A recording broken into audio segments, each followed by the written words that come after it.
The lone rider crested the hill at dusk, his silhouette stark against the crimson sky, when he spotted a sight that made him rein his horse to an abrupt halt. There, on the dusty Oklahoma trail, a woman knelt in the dirt, her shoulders heaving with silent sobs, one hand supporting her visibly swollen belly, the other clutching a small cloth bundle. Gabriel Hartman had seen his share of hardship in his 30 years, but something about this woman alone on the unforgiving frontier stirred something deep within him. He dismounted in one fluid motion, his spurs jingling as his boots hit the ground, and approached her with caution. "Madam," he called softly, not wanting to startle her. "Are you hurt?" She looked up, revealing a tear-streaked face, dirt-smudged but undeniably beautiful. Her eyes, the color of summer sage, widened with fear. "Please," she whispered, her voice hoarse. "I have nothing worth taking." Gabriel removed his hat, holding it against his chest. "I'm not here to take anything, madam, just offering help if you need it." He took in her state, the torn hem of her dress, the exhaustion evident in every line of her body, and most notably, her advanced pregnancy. The woman attempted to stand but faltered, sinking back to her knees with a soft moan. Gabriel stepped forward, offering his hand. "You'll rise, I promise," he said gently, "but you don't have to do it alone." For a long moment, she stared at his outstretched hand, distrust and desperation warring in her expression. Then, with trembling fingers, she reached up and placed her hand in his. "Tabitha," she said, as if the single word cost her greatly. "Tabitha O'Brien." The year was 1876, and as Gabriel helped Tabitha to her feet, neither could have imagined how their lives would forever be intertwined on that dusty road to Enid. Gabriel's horse, a sturdy chestnut gelding named Rusty, nickered softly as Gabriel helped Tabitha to sit sideways in his saddle. He gathered the reins and began to lead the horse on foot. "How far along are you?" he asked, nodding toward her belly. Tabitha's hand instinctively moved to her middle. 8 months, perhaps a bit more. Her voice was barely audible above the creak of leather and the horse's steady breathing. "There's a town about 3 miles ahead, Enid. Small, but they've got a doctor." Gabriel kept his pace steady, careful not to jostle the horse. "No doctors," Tabitha said quickly, alarm flashing in her eyes. "Please, I just need somewhere to rest just for tonight." Gabriel studied her face in the fading light. Fear had carved itself into the lines around her mouth, and something told him it wasn't just the vulnerability of her condition causing it. "Running from something?" he asked quietly. Tabitha's silence was answer enough. "Or someone," he amended. When she still didn't respond, he nodded. "All right. I've got a cabin about a mile off the main road. It's not much, but there's a roof and walls and nobody around for miles." "Why would you help me?" Suspicion edged her words. "You don't know me." Gabriel adjusted his hat, contemplating the question. "My ma used to say there are moments that test what kind of man you are. Guess this is one of them." He glanced up at her. "Besides, seems to me you could use a friend right about now." The ghost of a smile touched her lips. Friends have been in short supply lately. As they continued toward his cabin, Gabriel found himself studying Tabitha's profile. Despite the dirt and fatigue, there was a quiet dignity about her. Her honey-brown hair had mostly escaped its pins, falling in waves around her shoulders. She couldn't have been more than 25. "You've got family in these parts?" he asked. "No." Her response was clipped. "Husband," her knuckles whitened where she gripped the saddle horn. "No husband," Gabriel nodded, understanding she wasn't ready to share more. "Well, we're almost there." His cabin appeared as they rounded a bend in the trail, a simple log structure with a stone chimney, nestled among a stand of cottonwoods near a small creek. It wasn't grand, but Gabriel felt a surge of pride at the home he'd built with his own hands. "It's lovely," Tabitha said softly. and he was surprised by the genuine appreciation in her voice. "It's solid," he replied, helping her down from the saddle. Her legs buckled slightly as her feet touched the ground, and Gabriel found himself supporting more of her weight than he'd expected. "Whoa there! When's the last time you ate something?" Tabitha's hesitation told him it had been too long. "Let's get you inside. I've got some stew I can heat up." Inside, the cabin was tidy but Spartan: a table with 2 chairs, a small cook stove, a narrow bed in the corner, and shelves holding books, tools, and provisions. Gabriel helped Tabitha to a chair, then busied himself lighting a lamp and stoking the fire in the stove. Tabitha watched him move around the cabin with efficient grace. For a man who lived alone in the wilderness, he kept a surprisingly orderly home. "You're not what I expected," she said. Gabriel glanced over as he placed a pot on the stove. "What's that?" "A cowboy living out here on his own." "I expected." She trailed off, unsure how to finish without causing offense. A dirt floor shack and clothes stiff with filth. His eyes crinkled at the corners when he smiled. "My mother would haunt me if I lived like that. She made sure all her boys could cook, clean, and sew a decent stitch." "All her boys, 5 of us. I'm the middle one, 2 older, 2 younger."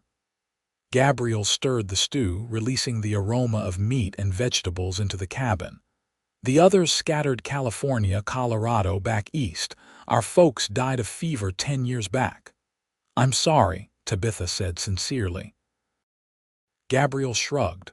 "Life out here's never been easy, but they taught us how to make our way."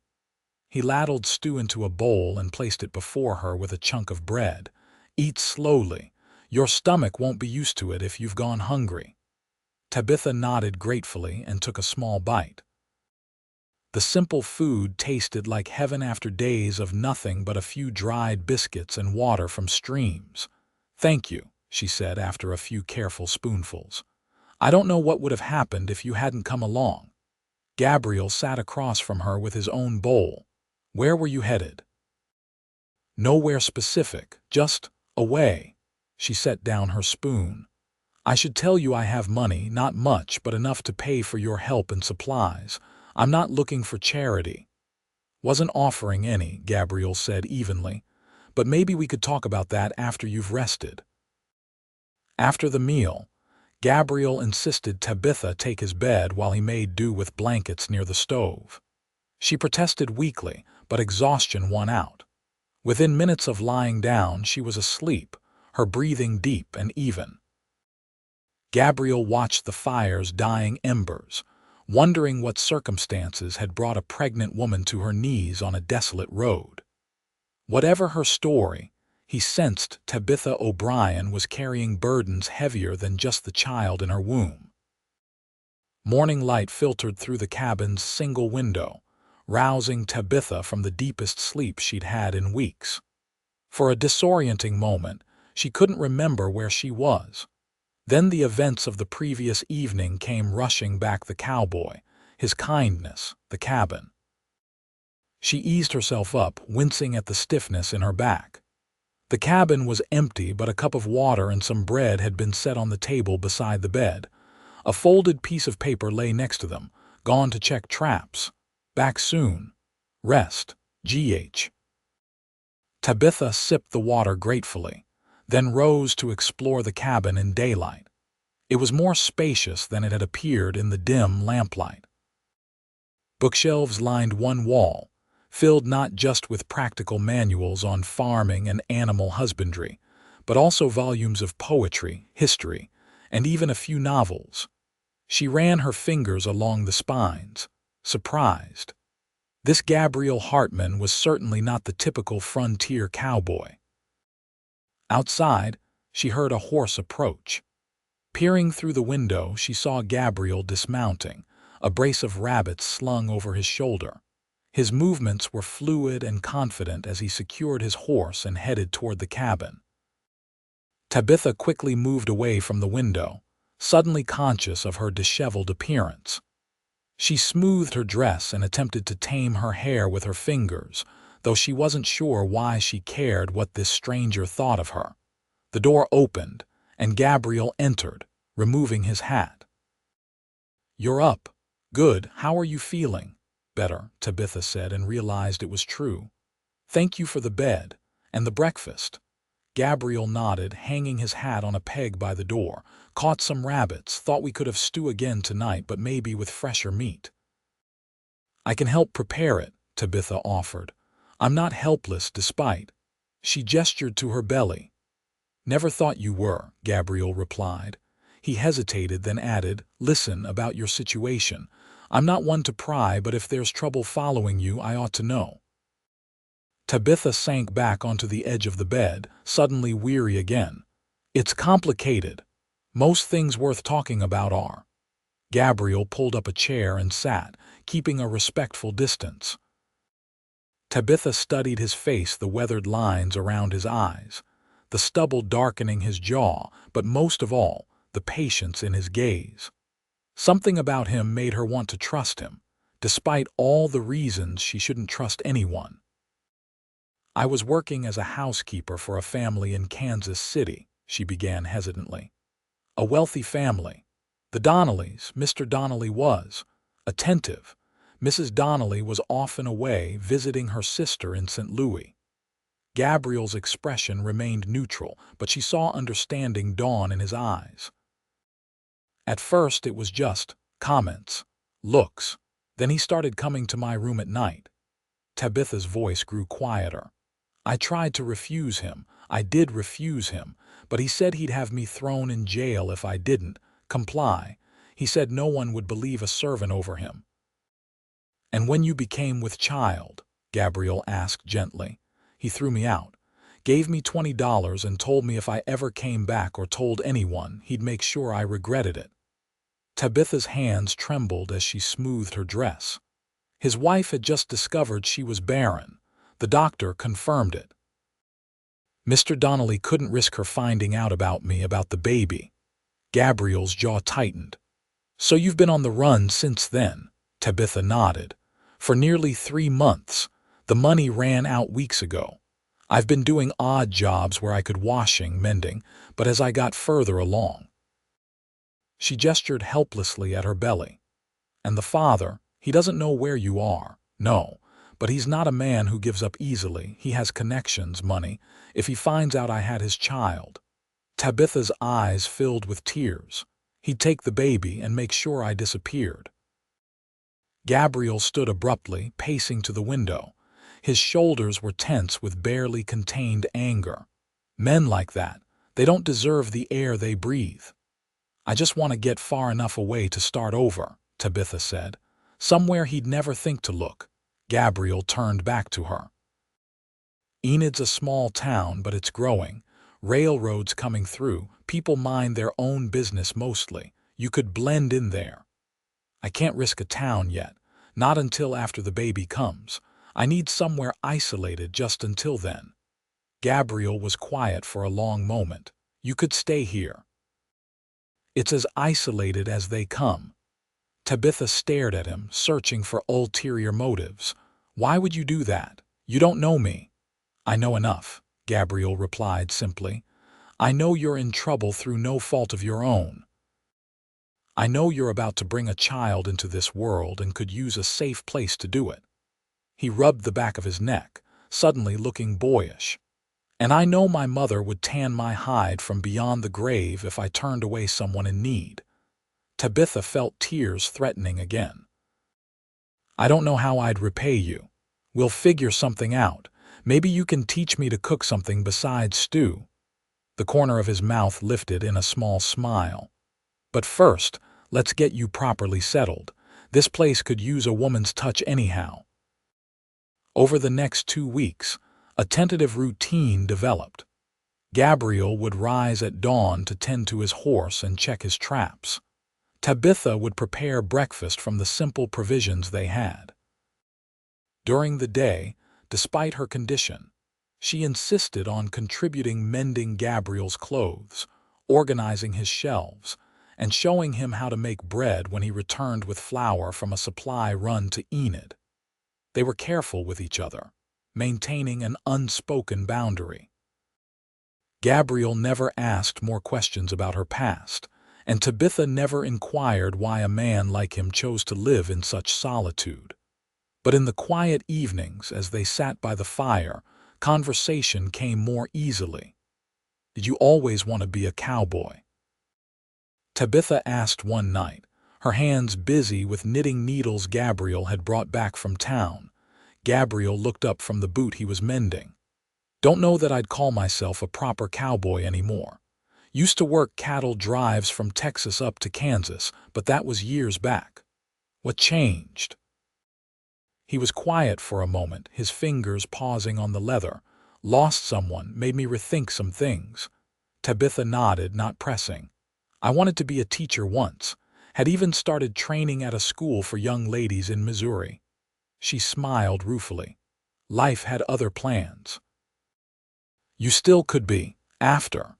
Gabriel nodded toward her belly. "Perhaps. Enid might need a teacher if it's growing like you say." Gabriel watched her hands moving with the needles. "What are you making? A blanket? For the baby?" Tabitha held up the small square of blue yarn. "I've never made one before, but I remember watching my grandmother." "It's good," Gabriel said, though he clearly had no expertise in knitting. "The color suits you." Tabitha glanced up, surprised by the personal nature of the comment. Their eyes met across the small space, and something shifted in the air between them. Gabriel looked away first, returning his attention to his boot with forced concentration. That night, as Tabitha lay in Gabriel's bed, he still insisted on sleeping by the stove despite her protests. She found herself thinking about the way he'd looked at her, not with pity or desire, but with genuine admiration. It had been so long since anyone had seen her as more than an object or a burden. The baby kicked, a strong movement that made her gasp softly. She placed her hand on the spot, wondering what this child would be like. Would it have her eyes? Or would it bear the stamp of its father, a constant reminder of those dark nights? "Please be your own person," she whispered to her belly. "Please be kind and good." Next morning, Tabitha woke to an empty cabin and a twinge of discomfort in her lower back. She dismissed it as the result of too much sitting the previous day, but by mid-morning, the twinges had become more insistent. When a particularly sharp pain made her grip the edge of the table, she realized what was happening. The baby was coming, and she was alone. Panic seized her momentarily, but Tabitha forced herself to breathe deeply. Women had been giving birth since the beginning of time, often without help. She could do this. She gathered clean cloths and filled a pot with water to boil on the stove. Between contractions, she managed to lay blankets on the floor near the fire. The bed was too high for her to manage alone if complications arose. When Gabriel returned shortly after noon, he found Tabitha leaning against the wall, breathing heavily through a contraction. "Tabitha." He was at her side in an instant, his face pale with concern. "Is it time?" She nodded, unable to speak until the pain subsided. "Started this morning, getting closer now." Gabriel helped her to the makeshift birthing area she'd prepared. "I'll ride for the doctor and Enid." "No." Tabitha clutched his arm. "No doctor, please, it's too risky." "Tabitha, you need help. I've helped at births before. I know what to do." Another contraction gripped her and she breathed through it before continuing. "Just stay. I might need your help." Gabriel looked terrified at the prospect but nodded. "Tell me what you need." As the hours passed, Tabitha's labor intensified. Gabriel proved himself a capable assistant, bringing water, supporting her back during contractions, and speaking words of encouragement when her strength flagged. As dusk fell, Tabitha's contractions came one after another, barely giving her time to catch her breath. I need to push soon," she gasped. Gabriel nodded, though fear was evident in his eyes. "You can do this, Tabitha. You're the strongest person I've ever met." Those words gave her courage as she bore down with the next contraction. The pain was blinding, but she focused on Gabriel's steady presence beside her, his hand firm in hers. After what seemed like an eternity of pushing, a baby's cry filled the cabin healthy and strong. Tears streamed down Tabitha's face as Gabriel carefully wrapped the infant in a clean cloth and placed the tiny bundle in her arms. "It's a boy," he said, his voice thick with emotion. "A perfect little boy." Tabitha looked down at her son's face, overcome with a love so intense it threatened to consume her. His features were still scrunched and red, but she could see herself in the shape of his nose and chin. "Thomas," she whispered. "His name is Thomas." Gabriel smiled, exhaustion and wonder mingling on his face. "It suits him." As he helped Tabitha clean up and get settled back in the bed with her son, Gabriel felt a profound shift within himself. Witnessing the miracle of Thomas's birth, being trusted with such an intimate moment in Tabitha's life, had changed something fundamental. He watched as she drifted to sleep, the baby nestled against her chest, and knew with absolute certainty that he would do anything to protect them both. The first few weeks after Thomas's birth passed in a blur of exhaustion and discovery. Gabriel proved himself surprisingly adept with the infant, fashioning a cradle from a wooden crate and helping Tabitha whenever she needed rest. His large, calloused hands were remarkably gentle as he cradled Thomas, singing softly to him when he fussed. One evening, as Tabitha nursed Thomas by the fire, she caught Gabriel watching them with an unreadable expression. "What is it?" she asked. Gabriel seemed embarrassed to be caught staring. "Just thinking about how different this place feels now. Before you both came, it was just a shelter. Now it feels like a home." The simple honesty of his words touched Tabitha deeply. "Thank you for taking us in. I don't know where we would be if—" "Don't," Gabriel interrupted gently. "You don't need to keep thanking me. Having you both here, it's been good for me too." As Thomas grew stronger, so did the bond between the three of them. They fell into a comfortable routine that felt surprisingly natural, as if they had always been a family. Gabriel continued his hunting and trapping, but never stayed away longer than necessary. Tabitha kept the cabin in order and began planning a small garden for the spring. Sometimes, in quiet moments, Tabitha would catch herself forgetting the circumstances that had brought her here, forgetting that Thomas was born of violence rather than love, forgetting that she and Gabriel were essentially strangers thrown together by fate. One crisp autumn morning, Gabriel announced he needed to make a trip to Enid for supplies. "We're running low on just about everything," he explained, "and winter will be here before we know it." Tabitha nodded, trying to hide her disappointment. It would be the first time Gabriel had been gone for more than a few hours since Thomas's birth. "How long will you be away?" 2 days at most. "I'd take you both with me, but—" He didn't need to finish the thought. They both knew it was still too dangerous for Tabitha to be seen in town. "We'll be fine," she assured him, though anxiety gnawed at her. "Thomas and I will keep each other company." Gabriel knelt by the cradle where Thomas lay, gently touching the baby's cheek. "You be good for your mama, little man." The tenderness of the gesture made Tabitha's heart ache. In the 2 months since Thomas's birth, Gabriel had become so much more than just their protector. He had become the father Thomas deserved, the partner Tabitha had never dared to hope for. As Gabriel prepared to leave, Tabitha impulsively reached for his hand. "Be careful," she said softly. His eyes held hers for a long moment. "Always am." Then, with a gentle squeeze of her hand, he was gone. The cabin felt emptier than Tabitha had expected in Gabriel's absence. She kept busy, washing clothes in the creek and hanging them to dry in the autumn sunshine, singing to Thomas as she worked. But as night fell, the silence grew oppressive. She secured the cabin door with the heavy wooden bar Gabriel had installed, checked that Thomas was sleeping peacefully, and tried to settle herself with one of Gabriel's books. But her mind kept returning to the dangers that might lurk outside their small haven: wild animals, hostile strangers, or worst of all, someone sent by Mr. Donnelly. A sudden noise outside startled her from her thoughts.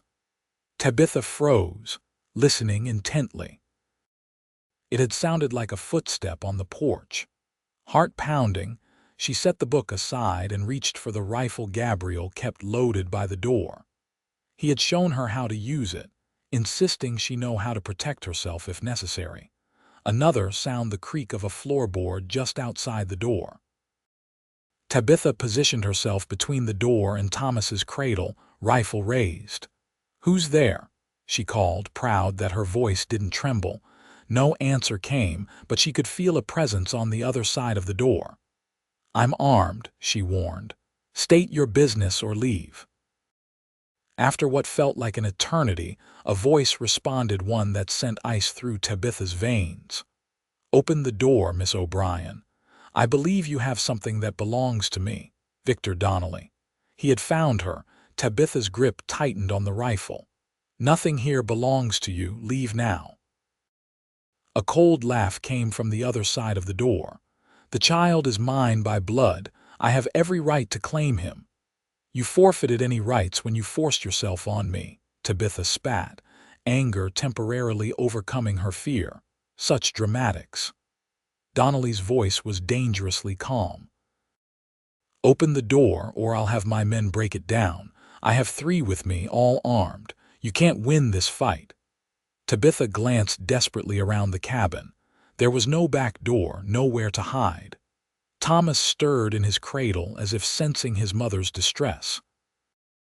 "If you take him, I'll follow you," Tabitha warned. "I'll tell everyone what you did. Your reputation will be ruined." "No one would believe a servant's accusations against a man of my standing," Donnelly replied, echoing the words he'd used to threaten her before. Now I'm growing impatient. Thomas began to cry and Tabitha's resolve hardened. She would die before letting this monster take her son. "I'm going to count to 3, Donnelly called. "Then we're coming in." Tabitha positioned herself, ready to fire at the first person through the door. 1.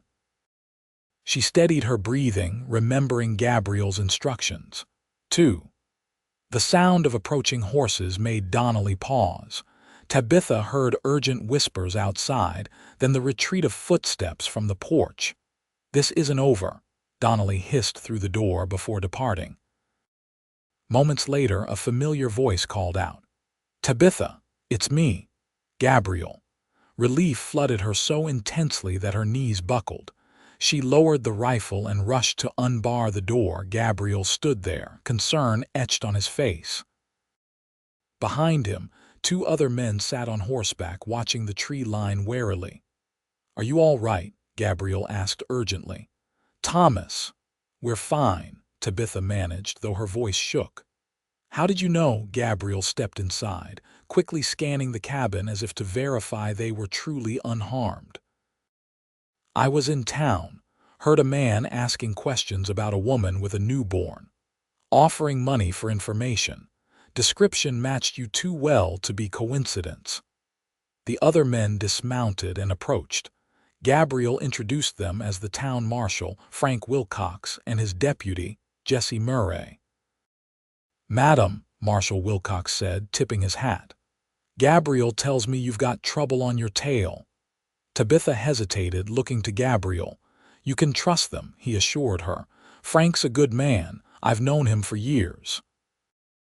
Gathering her courage, Tabitha told them about Donnelly, the circumstances of Thomas's birth, and the threats made just minutes earlier. Marshal Wilcox's face darkened as he listened. "Sexual assault and attempted kidnapping. Those are serious charges, Mrs. O'Brien." "Miss," Tabitha corrected quietly. "Either way, the law's on your side here, even if this Donnelly has money and connections." Deputy Murray, who had been keeping watch outside, stepped back in. Found tracks of 4 horses heading east. They're moving fast. Marshal Wilcox nodded. We'll track them, make sure they leave the territory, but they might come back. What can we do? Gabriel asked, his hand finding Tabitha's shoulder in a protective gesture. You two should get married, the marshal said bluntly. Tabitha and Gabriel stared at him in shock. Legally speaking, Wilcox continued, seemingly oblivious to their reaction, if you're married and Gabriel claims the child as his own, it strengthens your case considerably. Courts favor families staying together. Gabriel's hand tightened slightly on Tabitha's shoulder, then dropped away. That's a decision for Tabitha to make, Wilcox nodded. Just laying out the options. For now, we'll do what we can to keep this Donnelly fellow away from you both. He turned to leave, then paused. Think on what I said. Sometimes the law works better when there are simpler stories to tell. After the lawman departed, promising to return the next day with news, an awkward silence fell over the cabin. Thomas had settled back to sleep, unaware of how close he had come to being taken. I'm sorry, Gabriel said finally. I shouldn't have left you alone. You couldn't have known he'd find us, Tabitha replied. And if you hadn't gone to town, you wouldn't have heard about him asking questions. Gabriel paced the small cabin, agitation evident in every movement. We should leave. Head farther west, maybe up to Montana territory. Running won't solve this, Tabitha said softly. He found us once, he could find us again. Then what? We can't just wait for him to try again. Tabitha took a deep breath. What the marshal suggested. Gabriel stopped pacing, his expression unreadable. That's not a solution, Tabitha. Marriage should be about more than legal protection. I know. She looked down at her hands, suddenly uncertain, but perhaps it's not entirely about that. Gabriel moved closer, his voice gentle. What are you saying? These past months you've been everything to both of us. Tabitha forced herself to meet his gaze. Thomas loves you and I. She faltered. Gabriel knelt before her, taking her hands in his. And you, I think I could love you, she whispered. I think perhaps I already do. The admission hung between them, fragile and new. Gabriel's eyes searched hers, as if looking for any sign of doubt or obligation. I've loved you since the moment you trusted me enough to take my hand on that dusty road, he confessed. But I would never ask this of you, not out of fear or necessity. You're not asking. I'm offering. Tabitha's voice grew stronger. Not just for protection or for Thomas, for us. Gabriel reached up to cup her cheek, his touch reverent. Are you sure? In answer, Tabitha leaned forward and pressed her lips to his, a gentle kiss that held the promise of 1,000 more to come. When they parted, Gabriel rested his forehead against hers. I'll protect you both with everything I am, he vowed. I know, Tabitha said simply. That's why I love you. The next morning, Marshal Wilcox returned with news that Donnelly and his men had been escorted to the territorial border with a clear warning not to return. He also brought a letter for Gabriel from the land office. What is it? Tabitha asked as Gabriel read the document, his expression brightening. My claim's been approved, he said, a grin spreading across his face. 160 acres officially mine under the Homestead Act. That's wonderful, Tabitha exclaimed. Gabriel looked up at Wilcox. Frank, how quickly can you arrange a wedding? The marshal chuckled. Figured you'd see sense. Judge Thompson is in Enid this week. Could do it tomorrow if you're of a mind to. Gabriel turned to Tabitha. Tomorrow, she smiled, bouncing Thomas gently in her arms. Tomorrow sounds perfect. The following day dawned clear and crisp, with the first hints of winter in the air. Tabitha wore her best dress, freshly washed and pressed, with wildflowers Gabriel had gathered tucked into her hair. They traveled to Enid together, Thomas bundled warmly between them in the wagon Gabriel had borrowed from a neighbor. The ceremony took place in Judge Thompson's office, with Marshal Wilcox and his wife serving as witnesses. It was brief and simple, but as Gabriel slipped a plain gold band onto Tabitha's finger, one he'd purchased from the town jeweler with money saved from selling his furs, the moment felt sacred. "I now pronounce you husband and wife," Judge Thompson declared. "Mr. and Mrs. Gabriel Hartman." Gabriel kissed his bride tenderly, mindful of Thomas cradled in her arms. Tabitha's eyes shone with unshed tears of happiness as she looked up at her husband. "Mrs. Hartman," she said softly, testing the name on her tongue. "I like the sound of that." Afterward, the Wilcoxes insisted on treating them to a celebratory meal at Enid's small hotel restaurant. It was Tabitha's first time in public since Thomas's birth, and though she was nervous at first, the warm welcome from the townspeople soon put her at ease. "They're good folks," Gabriel murmured as they accepted yet another round of congratulations from passers-by. "Enid might be a fine place to settle permanently, close enough to our land but with schooling for Thomas when the time comes." "You'd consider moving into town?" Tabitha asked, surprised. Gabriel had always seemed so committed to his solitary existence. "For our family, I'd consider anything." His gaze was steady, full of promise.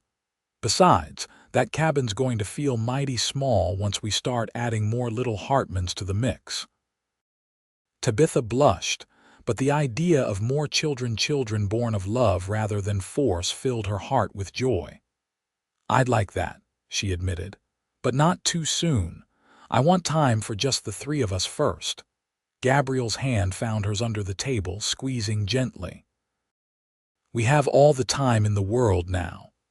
As winter settled over the Oklahoma territory, the newly formed Hartman family found their rhythm. Gabriel expanded the cabin, adding a proper bedroom and a small nursery for Thomas. Tabitha started a correspondence with the town council about establishing a school in Enid, offering her services as a teacher once Thomas was a bit older. News came via Marshal Wilcox that Victor Donnelly had returned to Kansas City, his attention diverted by business troubles. It seemed the man had enemies beyond Tabitha, and several questionable business deals had come to light in his absence. "Karma," Gabriel remarked when they heard, "or divine justice. Either way, I doubt he'll trouble us again." Tabitha wasn't quite ready to believe they were truly free of Donnelly's shadow, but each day that passed without incident allowed her to breathe a little easier. Christmas approached, bringing with it plans for their first holiday as a family. Gabriel had been secretive about a project he was working on in the small barn he'd built behind the cabin. When Tabitha tried to peek, he shooed her away with a laugh. "No prying eyes, Mrs. Hartman. You'll see it on Christmas morning." On Christmas Eve, after they had hung simple decorations around the cabin and laid Thomas in his cradle, Gabriel pulled Tabitha close beside the fire. "I have something for you," he said, reaching into his pocket. "I was going to wait until tomorrow, but I can't seem to hold on to it any longer." He pressed a small package wrapped in brown paper into her hands. Tabitha unwrapped it carefully to reveal a delicate silver locket. When she opened it, she found a tiny portrait of Thomas on one side and Gabriel on the other, skillfully rendered by an artist in Enid. "Gabriel, it's beautiful," she whispered, tears springing to her eyes. "Look at the back," he urged. Engraved on the silver surface were the words, "You'll rise, I promise." "The first words I ever said to you," Gabriel explained softly. "I meant them then and I mean them now. Whatever life brings, we'll face it together. We'll rise above it." Tabitha threw her arms around his neck, overwhelmed by the thoughtfulness of the gift and the man who had given it.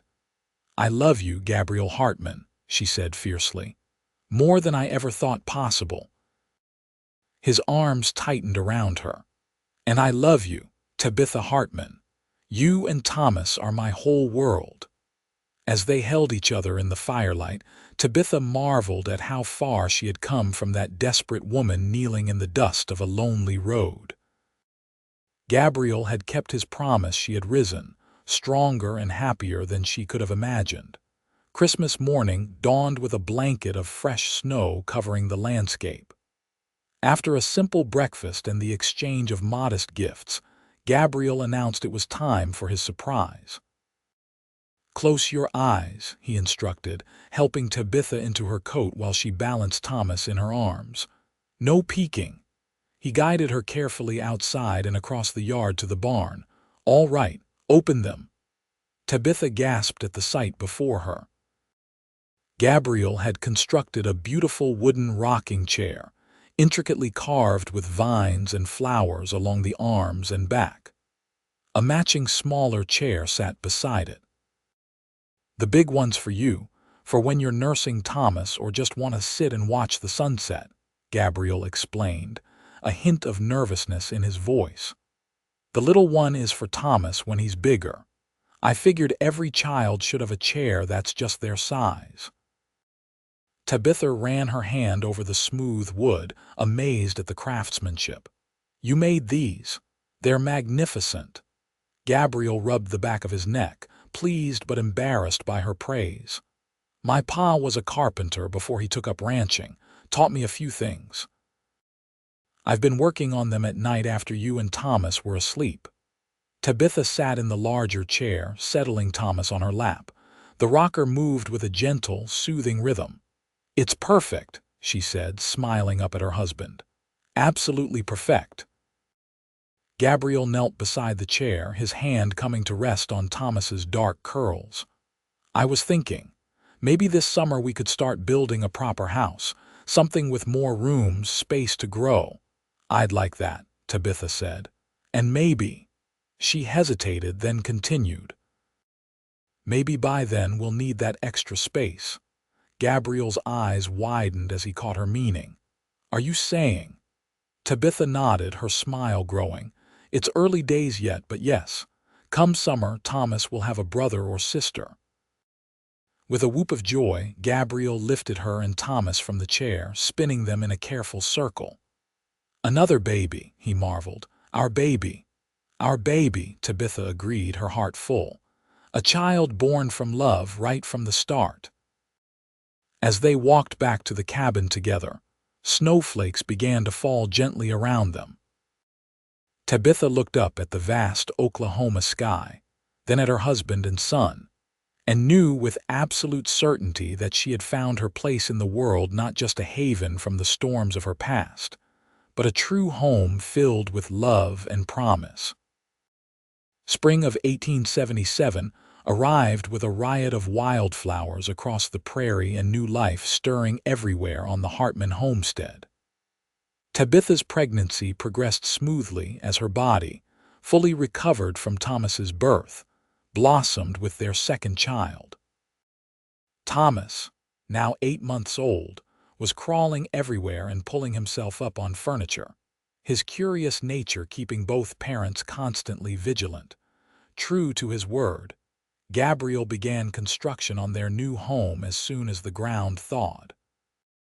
It would be larger than the cabin, with 3 bedrooms, a proper kitchen, and a covered porch where Tabitha could sit in her rocking chair and watch the sunset over their land. Word had spread throughout the region about the teacher who would be starting a school in Enid, and several families had moved to town in anticipation.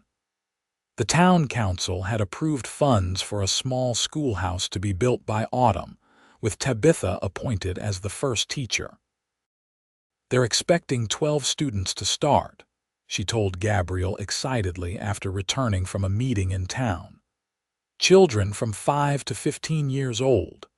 Gabriel smiled as he watched her organizing books and planning lessons at the table, Thomas playing with wooden blocks at her feet. "You were born to teach," he observed. "Those children will be lucky to have you." Tabitha paused, resting a hand on her growing belly. "Do you think I'm taking on too much, with the new baby coming and Thomas still so young?" "We'll manage," Gabriel assured her. "Mrs. Wilcox has already offered to help with Thomas while you're teaching, and I've been thinking about hiring some help for the farm. Now that we're expanding the livestock, it's getting to be more than I can handle alone." The Hartmans had indeed expanded their humble homestead. With savings from Gabriel's trapping and hunting, they had purchased a small herd of cattle and several sheep. A vegetable garden flourished behind the cabin, and Tabitha had planted fruit trees that would bear in a few years' time. As May turned to June, Gabriel hired 2 young men from town to help with the farm work and the house construction. One of them, 18-year-old Tommy Jenkins, proved particularly skilled with carpentry and became Gabriel's right-hand man in building the new home. "He reminds me of my youngest brother," Gabriel remarked one evening as they watched the sunset from their porch. "Same quick mind, same way with his hands." "You never talk much about your family," Tabitha observed. "Do you miss them?" Gabriel considered this, his arm draped comfortably around her shoulders. "Sometimes. We write, but not often enough. My oldest brother James is doing well in California, has a shipping business in San Francisco. The others—" He shrugged. "We drifted apart after our parents died. Each found our own way." "Perhaps we should invite them to visit," Tabitha suggested. "Once the house is finished, they should meet their nephew, and niece or nephew," she added, patting her belly. Gabriel smiled at the thought. "I'd like that, especially for my sister Margaret. She always wanted a big family of her own but never married." As summer heat settled over the territory, Tabitha's time grew closer. The new house was nearly complete, a handsome 2-story structure with plenty of room for the growing family. Gabriel had insisted on finishing their bedroom and the nursery first, so Tabitha could rest comfortably during her final weeks of pregnancy. One sweltering August night, Tabitha woke to the familiar sensation of her body preparing for birth. This time, there was no fear, no isolation.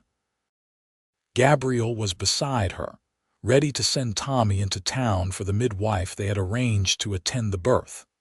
By mid-morning, Sarah Collins had arrived, a capable older woman who had delivered half the babies in the county. Gabriel kept Thomas entertained in the new house while Tabitha labored in the familiar comfort of their cabin, supported by Sarah's experienced hands. The birth progressed more quickly than Thomas's had, and by late afternoon, Gabriel was summoned back to the cabin to meet his daughter. "She's perfect," Sarah announced, placing the tiny bundle in Gabriel's arms. "Strong lungs on that one."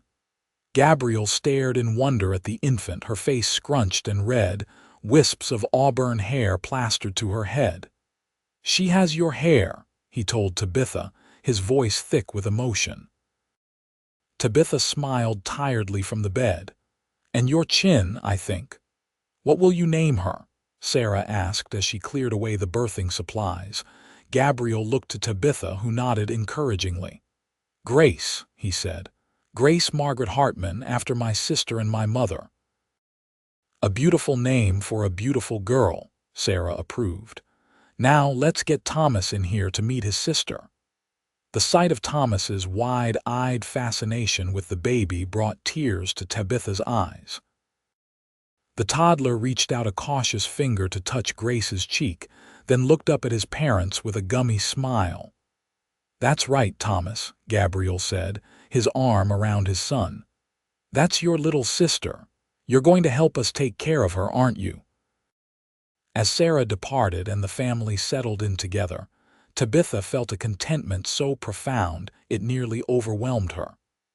2 years ago, she had been fleeing in terror, her future uncertain, her heart closed to the possibility of happiness. Now, surrounded by the family she and Gabriel had created together, she knew she had found her true purpose. "What are you thinking?" Gabriel asked softly, noticing the tears in her eyes. "Just that I'm grateful," Tabitha replied, reaching for his hand. "For you, for our children, for this life we're building." Gabriel raised her hand to his lips. I'm the grateful one. You gave me a reason to live again, Tabitha.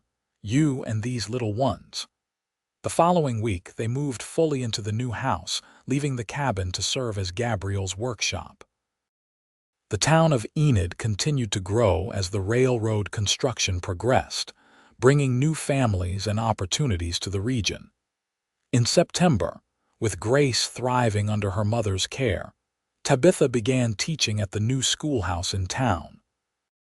3 days a week, she would ride into Enid with Thomas and Grace, leaving them in Mrs. Wilcox's capable hands while she taught the children of the community.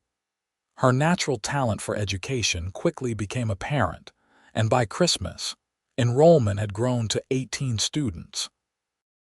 The town council voted to expand the school for the following year and to hire Tabitha full-time. I never imagined I could have both, she confessed to Gabriel on Christmas Eve as they placed presents beneath the small pine tree in their parlor. A career and a family. Most women have to choose. You're not most women, Gabriel replied, pride evident in his voice. And this isn't most places. Out here, people value competence over convention. As they prepared for their second Christmas as a family, a letter arrived from Gabriel's sister Margaret, announcing her intention to visit in the spring. It would be the first time any of Gabriel's siblings had seen his home or met his family, and the prospect filled him with nervous excitement. Do you think she'll approve? He asked Tabitha, only half joking. Margaret always had high standards. She'll love us, Tabitha assured him. How could she not? The new year brought unseasonably mild weather, allowing Gabriel and his hired hands to expand the farm further. They built a larger barn for the growing herd and fenced additional pasture for future expansion. Gabriel's skills as a rancher had developed considerably, and his reputation for fair dealing and quality stock spread throughout the territory. In April of 1878, Margaret Hartman arrived by train, a tall, formidable woman with Gabriel's same steady gaze but none of his easy manner. So this is where you've been hiding yourself, she remarked as Gabriel showed her around the property.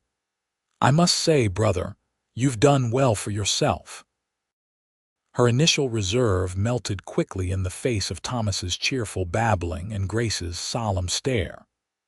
By the end of her first day, Margaret was bouncing Grace on her knee and helping Thomas build towers with his blocks. Your children are delightful, she told Tabitha that evening as they prepared dinner together. And Gabriel, I've never seen him so content, so purposeful. He's a wonderful father and husband, Tabitha replied, pleased by Margaret's approval. He was always the sensitive one, Margaret confided. Took our parents passing the hardest, wandered for years, never settling. I worried he'd never find peace. She glanced toward the window where Gabriel could be seen showing Thomas how to feed the chickens. But he has, hasn't he? With you. Tabitha nodded. We found each other when we both needed rescue. I'm not sure who saved whom. Margaret's visit extended from the planned 2 weeks to nearly 2 months. She formed a close bond with the children and proved herself surprisingly adept at ranch work, often joining Gabriel and the hands in the daily chores. I could use someone like you here permanently, Gabriel told her half-jokingly as they mended fences together one afternoon. To his surprise, Margaret considered the offer seriously. I might take you up on that, brother. There's not much holding me in Boston anymore. My position at the ladies' college could easily be filled. You'd really consider moving west? Gabriel asked, stunned. Why not? I'm not getting any younger, and I'd like to watch these niece and nephew of mine grow up. She straightened, brushing dust from her practical skirt. Besides, Tabitha mentioned the school might need another teacher as it expands. I have 20 years' experience to offer. By the time Margaret departed in June, plans were in place for her permanent relocation to Enid. She would arrive in August, in time for the new school year, bringing her books and teaching materials to help establish a more comprehensive curriculum. Summer passed in a blur of activity. The ranch prospered, the children thrived, and Tabitha's school received recognition from the Territorial Education Office for its excellence. Life had settled into a rhythm that, while busy, brought satisfaction to both Gabriel and Tabitha. One evening in late August, as they sat on their porch watching the sunset, Thomas and Grace already asleep upstairs, Gabriel took Tabitha's hand. "I've been thinking," he began. "A dangerous pastime," Tabitha teased, leaning her head against his shoulder. "What would you say to adopting Tommy Jenkins?" Tabitha sat up, surprised by the question. "Tommy, has something happened?" Gabriel nodded grimly. "His father passed last week consumption. His mother's been gone for years. He's got no other family to speak of." "The poor boy," Tabitha murmured. Tommy had become a fixture at their ranch, working diligently and often joining them for Sunday dinners. At 18, he was legally an adult, but still so young in many ways. "He wouldn't need legal adoption," Gabriel clarified. "Just a place to belong, a family to stand with him." Tabitha didn't hesitate. "Of course he should come here. We have plenty of room and he's practically part of the family already." Gabriel's relief was evident. "I was hoping you'd say that. I told him to pack his things and move into the east bedroom tomorrow." Tabitha shook her head, smiling. "You were that certain I'd agree. I know your heart, Tabitha Hartman. It's big enough for any child who needs a home." With Tommy's addition to their household and Margaret's arrival the following week, the Hartman home became even livelier. Margaret took the small cabin as her residence, preferring the solitude for her studies, but joining the family for meals and evenings together. The school year began with Tabitha and Margaret sharing teaching duties, allowing Tabitha more time with her young children while still pursuing the career she loved. Tommy proved himself invaluable on the ranch, his youthful energy and quick learning complementing Gabriel's experience. As autumn painted the prairie in golds and russets, Tabitha found herself reflecting on the journey that had brought her to this moment. 3 years ago, she had been a desperate woman on her knees in the dust, carrying a child born of violence and a heart weighted by fear. Now, as she watched Gabriel teaching Thomas to ride his first pony, Grace toddling after them on chubby legs, she marveled at how completely her life had transformed. The past hadn't disappeared. There were still nights when she woke from nightmares of Donnelly finding them, but its power over her diminished with each passing day. One crisp October afternoon, as Tabitha was gathering late vegetables from the garden, a rider approached the house. She straightened, shading her eyes against the sun, tension automatically tightening her shoulders. The rider dismounted at the gate, and Tabitha recognized Marshall Wilcox's familiar figure. She set down her basket and went to greet him, wiping soil from her hands on her apron. "Marshall," she called, "what brings you out our way?" Wilcox removed his hat as she approached. "Mrs. Hartman, is Gabriel around?" "He's in the north pasture with Tommy. Is something wrong?"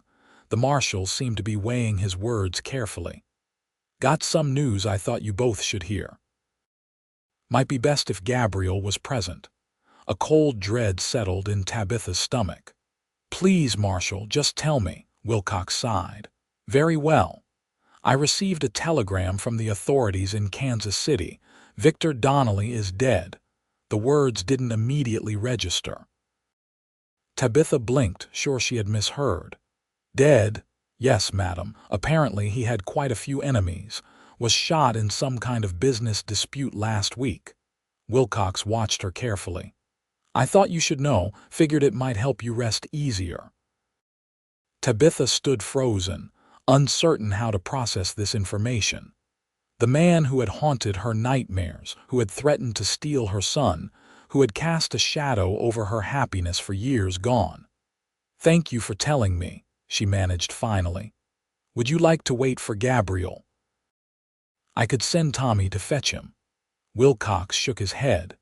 No need to interrupt his work. Just wanted to deliver the news in person. Thought a letter might be too impersonal for something like this. After the marshal departed, Tabitha sat on the porch steps, her garden basket forgotten. Relief, she expected. Perhaps even satisfaction. But the emotion that washed over her was something more complex, a release, as if a knot that had been pulled tight inside her for years had suddenly loosened. When Gabriel returned from the pasture, he found her still sitting there, her face pensive. "Tabitha, are you all right?" He knelt before her, concern evident in his eyes. "Donnelly is dead," she said simply. Marshal Wilcox brought the news. Gabriel's expression shifted from concern to disbelief, then cautious relief. "Are you certain?" Tabitha nodded. "Shot in Kansas City." "Some business dispute?" Gabriel sat beside her, taking her hand in his. "How do you feel about it?" "I don't know," she admitted. "Relieved, I suppose, but also strange, like a chapter has finally closed." "He can never threaten you or Thomas again," Gabriel said softly. "No. We're truly free now." Tabitha turned to her husband, sudden tears welling in her eyes. "All these years there was a part of me that was still running, still afraid, even here, even with you." Gabriel pulled her close, his arms strong and secure around her. "You don't have to run anymore. You never did, not from the moment you took my hand on that road." As they held each other on the porch of the home they had built together, Tabitha remembered Gabriel's first words to her. "You'll rise, I promise."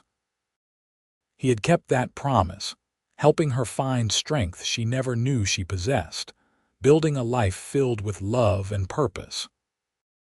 That evening, as the family gathered around the dinner table, Gabriel and Tabitha, Thomas and Grace, Tommy and Margaret, Tabitha looked at the faces of those she loved and felt a profound sense of peace.